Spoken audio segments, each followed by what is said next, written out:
নমস্কাৰ ছাত্ৰ ছাত্ৰীসকল, তোমালোক আটাইকে শিকোৱা অহাৰ আজিৰ পাঠলৈ স্বাগতম জনাইছোঁ। আজি আমি আলোচনা কৰিব লৈছোঁ দশম শ্ৰেণী গণিতৰ ৩ নম্বৰ যিটো পাঠ আছে, দুটা চলকৰ ৰৈখিক সমীকৰণৰ জোৰ। আৰু আজি আমি পাঠত আলোচনা কৰিম অপনয়ন পদ্ধতিৰ বিষয়ে। দুটা চলকৰ ৰৈখিক সমীকৰণ সমাধান কৰা কেইবাটাও নিয়ম আছে, তাৰে ভিতৰত এটা নিয়ম হৈছে অপনয়ন পদ্ধতি। বাকী নিয়মবোৰতকৈ কিন্তু অপনয়ন পদ্ধতিটো বহুত তোমালোকৰ সময়টো বচাব পাৰিব। গতিকে এই পদ্ধতিটো তোমালোকে ভালদৰে শিকি লোৱাটো খুব দৰকাৰী, কাৰণ আখৰ লিখা যিমানবোৰ প্ৰশ্ন আহে, বহুত তোমালোকে দেখিবলৈ পোৱা প্ৰশ্ন যে আখৰ লিখা কিছুমান প্ৰশ্ন আহে, সেই প্ৰশ্নবোৰত আমি এক্স আৰু ৱাই মান যেতিয়া উলিয়াব লাগে, তেতিয়া আমাক প্ৰশ্নটো লিখি দিয়া নাথাকে যে সমীকৰণযোৰ অপনয়নত কৰা, প্ৰতিস্থাপনত কৰা নে বৰ্জগুণনত কৰা, কোনো নিয়ম উল্লেখ কৰা নাথাকে। তেতিয়া তোমালোকে সদায় এই অপনয়ন পদ্ধতি যদি ব্যৱহাৰ কৰা, তেতিয়াহ'লে তোমালোকৰ উত্তৰবোৰ অলপ সোনকালে ওলাব বা তোমালোকৰ সময়টো বাচি যাব। সেইকাৰণে এই নিয়মটো খুব দৰকাৰী হয়, কাৰণ বীজগণিতত আমি আটাইতকৈ বেছিকৈ ব্যৱহাৰ কৰা নিয়মটোৱে হৈছে অপনয়ন পদ্ধতি। তেতিয়াহ'লে আজি আমি অপনয়ন পদ্ধতিনো কেনেকৈ ব্যৱহাৰ কৰা হয় বা কেনেকৈ এক্স ৱাই মান উলিওৱা হয়, সেই বিষয়ে আজি আমি আলোচনা কৰিম। যদি তোমালোকৰ কিবা সুধিব লগা কথা থাকে, তোমালোকে কমেণ্ট বক্সত গৈ জনাব নাপাহৰিবা। তো আৰম্ভ কৰোঁ আহা আজিৰ পাঠটি, আৰু আমি প্ৰথম সমীকৰণযোৰটো আমি সমাধান কৰিবলৈ যত্ন কৰোঁ আহা। ইয়াতে আমাক দুটা সমীকৰণ দিয়া আছে, যিহেতু সহ সমীকৰণৰ লেচন হয়, গতিকে ইয়াতে দুটা সমীকৰণ দিয়াই থাকিব। ইয়াৰে প্ৰথম যিটো সমীকৰণ দিয়া আছে, এই সমীকৰণটো আমি প্ৰথমে নাম দি ল'ম। সমীকৰণটোৰ নাম দি ল'ম 1 বুলি। সমীকৰণটো দিয়া আছে আমাক 3x + 4y = 10, আৰু ইয়াক আমি দিম সমীকৰণ নম্বৰ 1। আৰু এটা সমীকৰণ দিয়া আছে, যিটো সমীকৰণৰ নাম দিম 2। সমীকৰণটো হৈছে twice x - twice y = 2, সমীকৰণ নম্বৰ 2। এতিয়া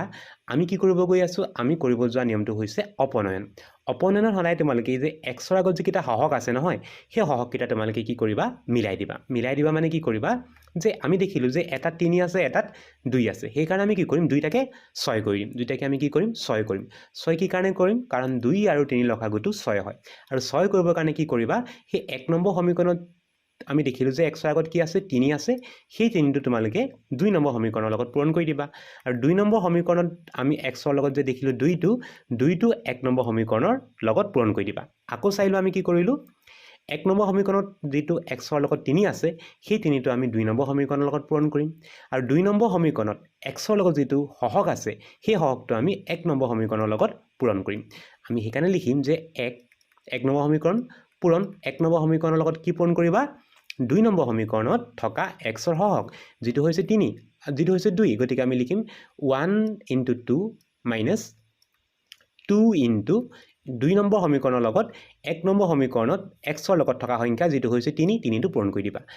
কৰি পাওঁ ইয়াতে মন কৰিবা, আমি কি কৰিলোঁ, পূৰণটো কৰিলোঁ, তাৰ লগতে পূৰণ কৰি যিকেইটা পাম তাক আমি বিয়োগ কৰি দিব লাগিব। সেইকাৰণে আমি মাজত কি দিলোঁ, এটা বিয়োগ চিন দিলোঁ। তেতিয়াহ'লে আমি লিখিম, এনেকৈ লিখিম যে 1 নম্বৰ যিটো সমীকৰণ, তাৰ লগত আমি 2 পূৰণ কৰিম। 1 পূৰণ 2, যদি পূৰণ কৰোঁ 1 নম্বৰ সমীকৰণৰ লগত 2 পূৰণ কৰিম। যদি 2 পূৰণ কৰা হয়, প্ৰথমে 3 আছে, 3 × 2 = 6, 6x প্লাছ তাৰপিছতে আছে 4, 4 × 2 = 8, 8y = 4, 2 10 গুণ হ'ব 20। তাৰপিছতে 2 নম্বৰ সমীকৰণলৈ যদি যাওঁ, 2 নম্বৰ লগত আমি কি পূৰণ কৰিব লাগিব, 1 নম্বৰ সমীকৰণত থকা এক্সৰ সহগ, যিটো হৈছে 3। 2 পূৰণ 3, 3 পূৰণ কৰিলে হ'ব 2 × 3 = 6, 6x মাইনাছ 2 × 3 = 6 হ'ব 6y = 2 × 3 হ'ব 6। এতিয়া যিহেতু আমি বিয়োগ কৰিব লৈছোঁ, গতিকে আমি আগত এটা বিয়োগ চিন দি ল'ম আৰু চিনবোৰ সলনি কৰি দিম। চিন সলনি কৰিব লাগিব, এই মাইনাছ চিনটো কৰিব লাগিব প্লাছ, আৰু এই +6টো হ'ব -6। তেতিয়াহ'লে আমি পাম এনেকৈ, ইয়াতে চোৱা, ইয়াতে 6x আৰু 6x মিলি আছে, কাটি দিবা। তাৰপিছতে থাকিলে 8y আৰু +6y। এতিয়া তোমালোকে এই মাইনাছ চিনটো নাচাবা, কি কৰিবা, তলত যে চিনটো সলনি কৰি প্লাছ কৰি ল'লা, সেই প্লাছটো চাবা। +8 আৰু +6 লগালে হ'ব +14। প্লাছ চিনটো লিখিব নালাগে, অকল লিখিবা কিমান, 14y = সোঁফালে যদি বিয়োগ কৰা, 20ৰ পৰা 6টো বিয়োগ কৰিলে হ'ব 14। তেতিয়াহ'লে আমি পালোঁ যে 14y = 14। এতিয়া y মানটো উলিয়াবৰ কাৰণে আমি এই y লগত যিটো 14 আছে বা 14 আছে, 14টো আমি নিব লাগিব সোঁফাললৈ, সোঁফাল নিলে হৰণ হ'ব। 14ই 14ক এবাৰ যায়, সেইকাৰণে y মানটো হ'ব 1। এতিয়া y মানটো পোৱাৰ লগে লগে আমি y মানটো বহাই দিম 1ত। y ৰ মান 1ত বহুৱাই আমি কি কৰিব লাগিব, যে y যিটো ভেলু পালোঁ বা মান পালোঁ, সেইটো আমি 1 নম্বৰ সমীকৰণত লিখি ল'ম। তাৰ কাৰণে প্ৰথমে 1 নম্বৰ সমীকৰণটো লিখি ল'ম, যিটো হৈছে 3x + 4y = 10। আমি ইয়াতে y মানটো বহুৱাই দিম 1। তেতিয়াহ'লে হ'ব 3x + 4 × y, y ৰ ভেলুটো হৈছে 1 = 10। ইয়াতে 4 আৰু 1টো পূৰণ হ'ব তেতিয়াহ'লে আমি লিখিব লাগিব 3x plus 4 is equal to 10 আৰু প্লাছ 4টো লৈ যাব লাগিব সোঁফাললৈ তেতিয়া হ'ব 3x is equal to 10 minus 4 10 minus 4 কৰিলে হ'ব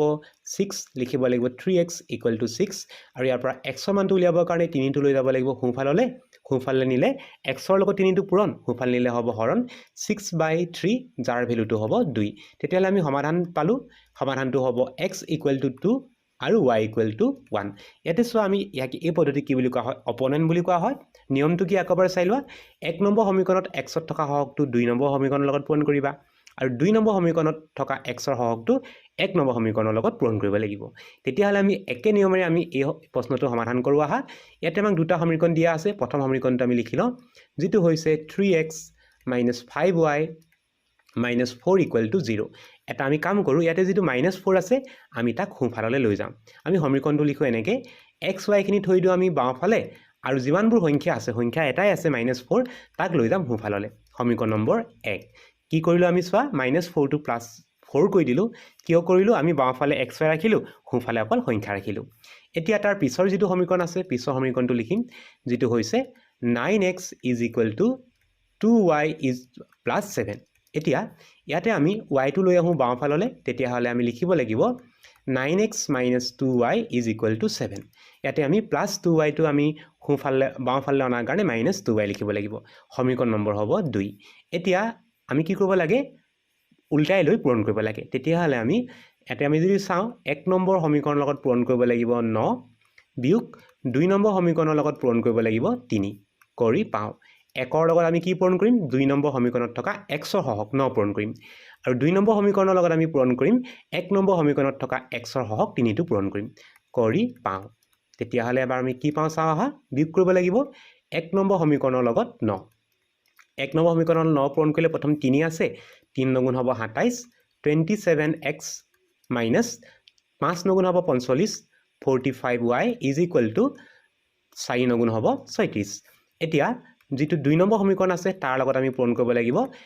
1 নম্বৰ সমীকৰণত থকা x ৰ সহগ 3 পূৰণ কৰিম 3 পূৰণ কৰিলে হ'ব 3 9 27 27x minus তাৰ পিছত আহিব 2 3 হ'ব 6 minus 6y is equal to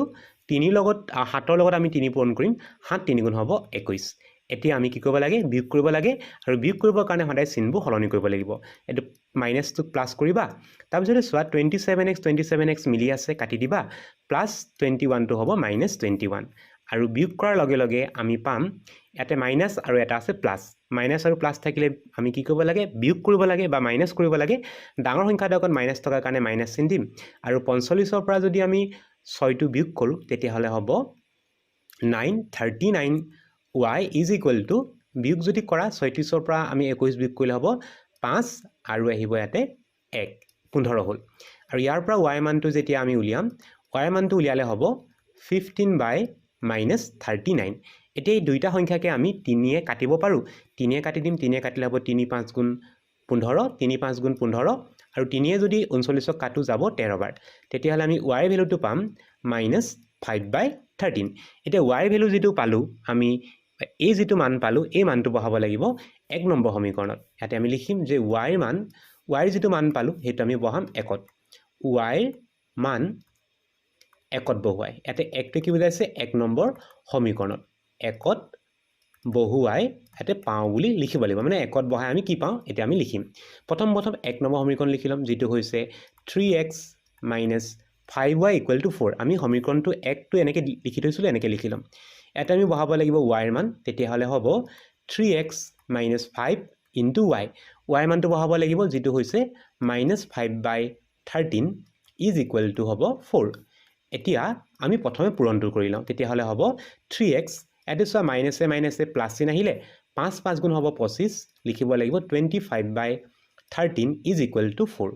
এতিয়া ইয়াৰ পৰা আমি 25/13 ক লৈ যাব লাগিব সোঁফাললৈ লিখিব লাগিব 3x =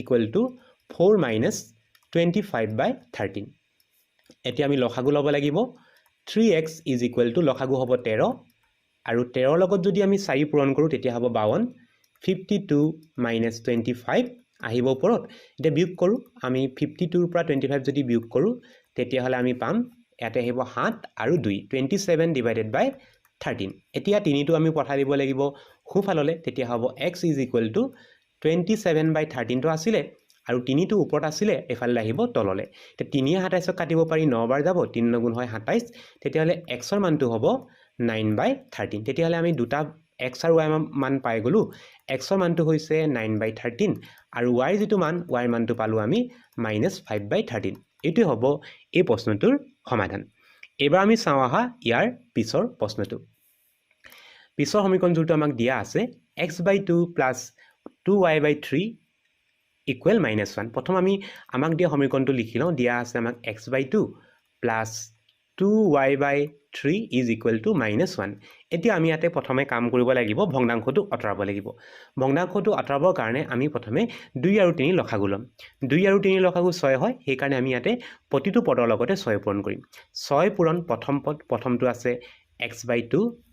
প্লাছ 2 নম্বৰ পদ 6 * 2 নম্বৰ পদটো হৈছে 2y/3 = -1 লগত পূৰণ হ'ব 6 * 1 আমি সমীকৰণটো দুইটা ফালে পূৰণ কৰিব লাগিব এতিয়া 2 আমি 6 কাটো 3 বাৰ যাব তেতিয়াহ'লে প্ৰথমে পদটো হ'ব 3x তাৰপৰা 3 যদি 6 কাটা দুবাৰ যাব তেতিয়াহ'লে হ'ব +2 * 2 = 4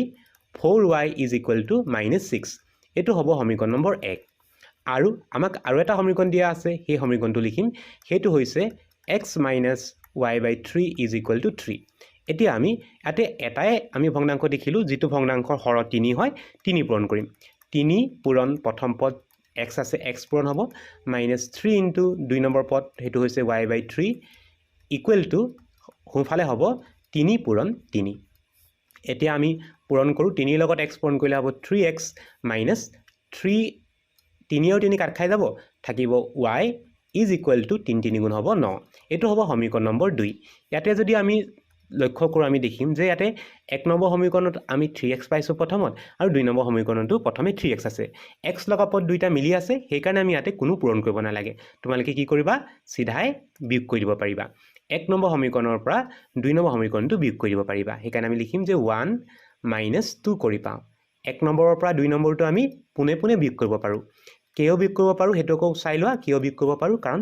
দুইটা সমীকৰণতে x লগা পদ দুটা মিলি আছে সেইকাৰণে বিয়োগ কৰিম প্ৰথমে আহিব 1 নম্বৰ সমীকৰণটো যিটো হৈছে 3x + 4y = -6 তাৰ তলত লিখিম 2 নম্বৰ সমীকৰণটো যিটো হৈছে 3x - y = 9 এতিয়া আমাৰ কি হ'ব চোৱা চিনবোৰ সলনি কৰিব লাগিব যেতিয়া আমি বিয়োগ কৰিব লওঁ তেতিয়া চিনবোৰ সলনি কৰিব লাগে -y টো হ'ব +y আৰু +9 টো হ'ব -9 3x আৰু 3x মিলি আছে আমি কাটি দিব পাৰোঁ কটাকটি কৰি দিয়াৰ লগে লগে আমি পালোঁ যে +4y আৰু এইটো -y নহয় এতিয়া কি হৈ গ'ল চিন সলনি কৰি আমি +y হিচাপে চালোঁ 4y + y তেতিয়া হ'ব +5y = -6 আৰু -9 লগ লগালে হ'ব -15 এতিয়া ইয়াৰ পৰা উলিয়াব লাগে y ৰ মানটো যদি উলিয়াব বিচাৰোঁ আমি 5টো পঠাব লাগিব তললৈ সোঁফালে আছে -15 আৰু 5 আমি 15ক 3 বাৰ কাটাকাটি কৰিলে 3 বাৰ যাব গতিকে y ৰ মানটো হ'ব -3 এতিয়া y ৰ মান যিটো পালোঁ আমি সেই y ৰ মানটো 1 নম্বৰ সমীকৰণত বহুৱাই দিম y ৰ মান 1ত বহুৱাই পাওঁ 1 নম্বৰ যিটো সমীকৰণ আছে তাতে আমি বহুৱাই দিওঁ বহুৱাই পাওঁ তেতিয়াহ'লে আমি প্ৰথমে 1 নম্বৰ সমীকৰণটো লিখি ল'ম 1 নম্বৰ সমীকৰণটো হৈছে 3x + 4y = -6 ইয়াতে আমি বহাব লাগিব y ৰ মানটো তেতিয়াহ'লে আমি লিখিম 3x + 4 * y y ৰ মানটো হৈছে -3 = -6 এতিয়া 4 লগত 3টো আমি কি কৰিব লাগিব পূৰণ কৰিব লাগিব যদি পূৰণ কৰা হয় তেতিয়াহ'লে আমি পাম 3x + - হ'ব -4 3 গুণ হ'ব 12 = -6 এতিয়া -12 টো লৈ যাব লাগিব সোঁফাললৈ তেতিয়া হ'ব +12 - 6 আৰু 12ৰ পৰা যদি 6টো বিয়োগ কৰি দিয়া তেতিয়াহ'লে কি থাকিব বাৰু 6 থাকিব 3x = 6 আৰু ইয়াৰ পৰা x ৰ মানটো উলিয়ালে হ'ব 6/3 গতিকে x ৰ মানটো হ'ব 2 এতেকে সমাধানটো আমি লিখিব পাৰোঁ যে x = 2 আৰু y = -3 এইটো হ'ব এই সমীকৰণটোৰ সমাধান এবাৰ আমি চাওঁ আহা ইয়াৰ পিছৰ সমীকৰণটো ইয়াতে আমাক দিয়া আছে x - y = 3 তেতিয়াহ'লে প্ৰথম সমীকৰণটো আমাক দিয়া আছে x - y = 3 ইয়াত কোনো ধৰণৰ ভগ্নাংশ দিয়া নাই গতিকে সমীকৰণ নম্বৰ 1 দিলোঁ কিন্তু পিছৰ যিটো সমীকৰণ তাক ভগ্নাংশ দিয়া আছে সেইকাৰণে আমি ভগ্নাংশটো আঁতৰাই ল'ব লাগিব x/3 + y/2 = 6 এতিয়া আমি এই ভগ্নাংশটোত যদি আমি হৰকেইটা আঁতৰাব বিচাৰোঁ 2 আৰু 3 লসাগু ল'ম 2 আৰু 3 লসাগু 6 হয় গতিকে আটাইকেইটা পদৰ লগতে 6 পূৰণ কৰিম 6 পূৰণ প্ৰথম পদটো আমি লিখিব লাগিব যেটো হৈছে x/3 প্লাস 6 * 2 নম্বৰ পদ হেতু হৈছে y/2 ইকুৱেল সোঁফালে আছে 6 আছে তাৰ লগতে আমি 6 এটা পূৰণ কৰিব লাগিব এটা পূৰণ কৰাৰ পিছত আমি কটাকটি কৰিম 3 আমি 6 কাটিম যাব দুবাৰ 2 6 কাটিম যাব তিনিবাৰ তেতিয়া হলে আমি পাম যে 2 লগত x পূৰণ কৰিম তেতিয়া হ'ব twice x plus 3 লগত y পূৰণ কৰিম হ'ব 3y = 36 এটো হ'ব সমীকৰণ নম্বৰ 2 এতিয়া আমি দেখিলো যে x লগা পদকেইটা একে নহয় গতিকে আমি পূৰণ কৰিব লাগিব কি পূৰণ কৰিব লাগিব মনত পেলাই লোৱা 1 নম্বৰ সমীকৰণৰ লগত পূৰণ কৰিব লাগিব 2 নম্বৰ সমীকৰণত থকা x ৰ হৰক 2 পূৰণ কৰিম বিয়োগ 2 নম্বৰ সমীকৰণৰ লগত পূৰণ কৰিব লাগিব 1 নম্বৰ সমীকৰণত x ৰ লগত থকা হৰক x ৰ লগত 1 আছে গতিকে 1 এটা কৰি পূৰণ কৰি বিয়োগ কৰিব লাগিব সেই কাৰণে আমি বিয়োগ চিহ্নৰ মাজত দিলো এতিয়া আমি পূৰণ কৰো 1 নম্বৰ সমীকৰণৰ লগত 2 পূৰণ কৰিলে হ'ব x ৰ লগত 2 পূৰণ কৰিলে হ'ব twice x আৰু y লগত 2 পূৰণ কৰিলে হ'ব 2y = 3 লগত 2 পূৰণ কৰিলে হ'ব 3 দুগুণে 6 এবাৰ আমি 2 নম্বৰ সমীকৰণৰ লগত 1 পূৰণ কৰিম তেতিয়া হ'ব 2 লগত 1 পূৰণ কৰিলে 2 twice x 3 লগত 1 পূৰণ কৰিলে হ'ব 3 3y = 36 আৰু বিয়োগ কৰিব লোৱাৰ কাৰণে আমি এবাৰ চিনবোৰ হলনি কৰি ল'ব লাগিব চিনটো অকমান ওপৰত পাতি লওঁ বহুত তললৈ গুচি গৈছে ইয়াতে পাতি লওঁ আৰু বিয়োগ কৰিবৰ কাৰণে আমি ইয়াতে আগত এটা বিয়োগ চিন দি ল'ম আৰু চিন হলনি কৰিম প্ৰথম কাটি লওঁ x কাট খাই যাব +3y to -3y +36 টো হ'ব -36 তেতিয়া হলে আমি পাম ইয়াতে -2 -3 হ'ব -5y = -30 আৰু ইয়াৰ পৰা যেতিয়া y ৰ মানটো উলিয়াম তেতিয়া হলে -5y টো আহিব তললে আৰু ওপৰত আছে -30 5 এ 30ক যাব ছবাৰ 5 6 গুণ 30 হয় সেই কাৰণে y ৰ মানটো হ'ব 6 আৰু y যেটো মান পালো সেই y ৰ মানটো আমি 1 বা 2 যিকোনো এটা সমীকৰণত বহালে হ'ব কিন্তু আমি 1ত বহাব বিচাৰিছো 1ত বহুৱাই পাওঁ 1 নম্বৰ যেটো সমীকৰণ আছে তাত আমি y ৰ মানটো বহুৱাই দিম 1 নম্বৰ সমীকৰণটো লিখো x - y = 3 ইয়াতে y ৰ মানটো বহাই দিও তেতিয়া হ'ব x - 6 = 3 আৰু -6 টো আমি লৈ যাম সোঁফাললে তেতিয়া x ৰ মানটো হ'ব 3 + 6 3 এ 6 হয় 9 সেই কাৰণে ইয়াতে আমি x ৰ মানটো পালো 9 গতিকে সমীকৰণটোৰ সমাধানটো হ'ব x = 9 আৰু y = 6 এটো হ'ব ইয়াৰ সমাধান ছাত্ৰ ছাত্ৰীসকল আজিৰ পাঠটি ইমানেই আছিল আজিৰ পাঠত আমি অপনয়ন পদ্ধতিৰে কিদৰে আমি এটা দুটা চলকযুক্ত ৰৈখিক সমীকৰণৰ জোৰ সমাধান কৰিব পাৰো সেই বিষয়ে আলোচনা কৰিলো ছাত্ৰ ছাত্ৰীসকল ইয়াৰ পৰৱৰ্তী ভিডিঅ'ত আমি এই অধ্যায়ৰ বাকি নিয়মবোৰ আৰু বাকি অংকবোৰ আলোচনা কৰিবলৈ যত্ন কৰিম আৰু নতুন এটা ভিডিঅ'ৰ সৈতে তোমালোকক পুনৰ এবাৰ লগ পাম বুলি আশা ৰাখি আজিৰ পাঠটি ইমানতে সামৰিলো নমস্কাৰ